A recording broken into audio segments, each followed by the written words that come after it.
Welcome back. Now, critical to reopening a business is making sure that the employees, the management, and the customers know that place is very, very clean, it's secure, it's ready to receive people. And joining me once again is Cindy Ramos-Davis, the CEO of the El Paso Hispanic Chamber of Commerce. Cindy, okay. Yeah, we're back. The chamber has an office, it's got employees, yes, it does. And it's got concerns. And it was dirty. It was dirty.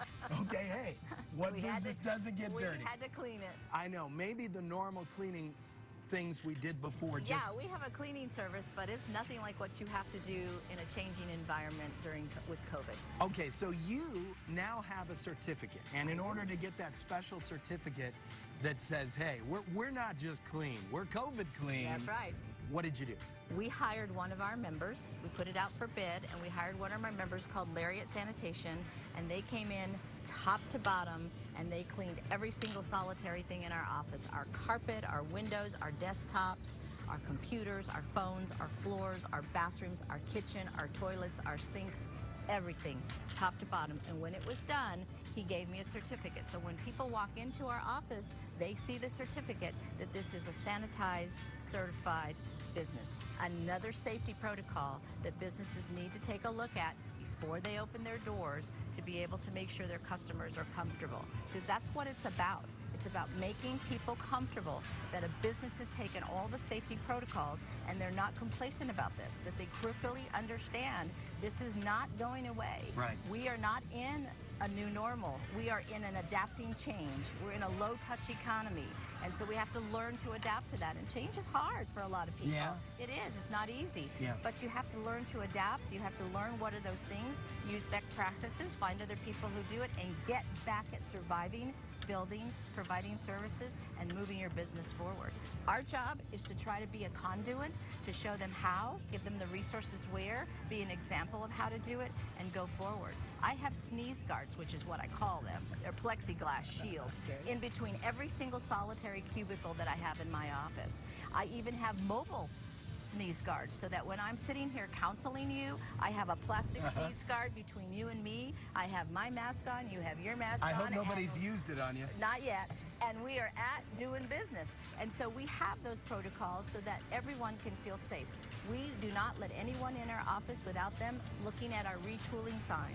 And the retooling sign is there's one on our door and there's one as you walk in, and we have to stand this far and take your temperature. You have to fill out our contact tracing form. Yep. If there's people in the office that can't have any more than 2 sitting apart, you have to go sit outside on our bench or in our car, and then we'll call you and bring you in. So we've done everything we possibly can to reopen our business, because we have our guide, which is reopen, restart, and reignite your business. El Paso's got to get back at it. Cindy, a couple of quick questions. One, if you've got some members that really want to get that certificate too, right, you've got a list of sanitation companies that could do that. You bet. Okay, and then finally, we can either look at this one of two ways, right? We can look at this as a horrible burden, and, oh, why me? Oh, you know, COVID-19, I'm so sick of it, I'm so tired of it. Or what could we do? What's the other way to go? We're kind of very adaptable to change because we're entrepreneurial. We don't like it. I don't like it. I like hugging and shaking hands because that's what we are. We're huggers. We're an event company. I know.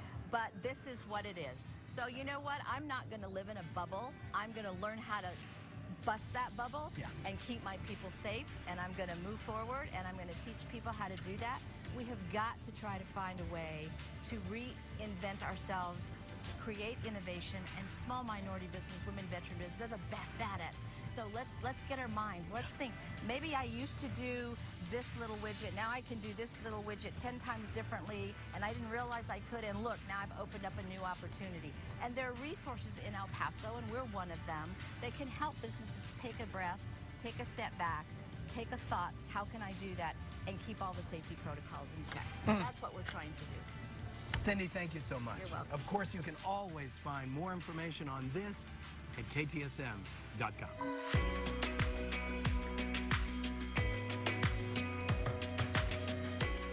A great smile doesn't happen accidentally. We'll visit my friend, Dr. Dan Castro, when we return.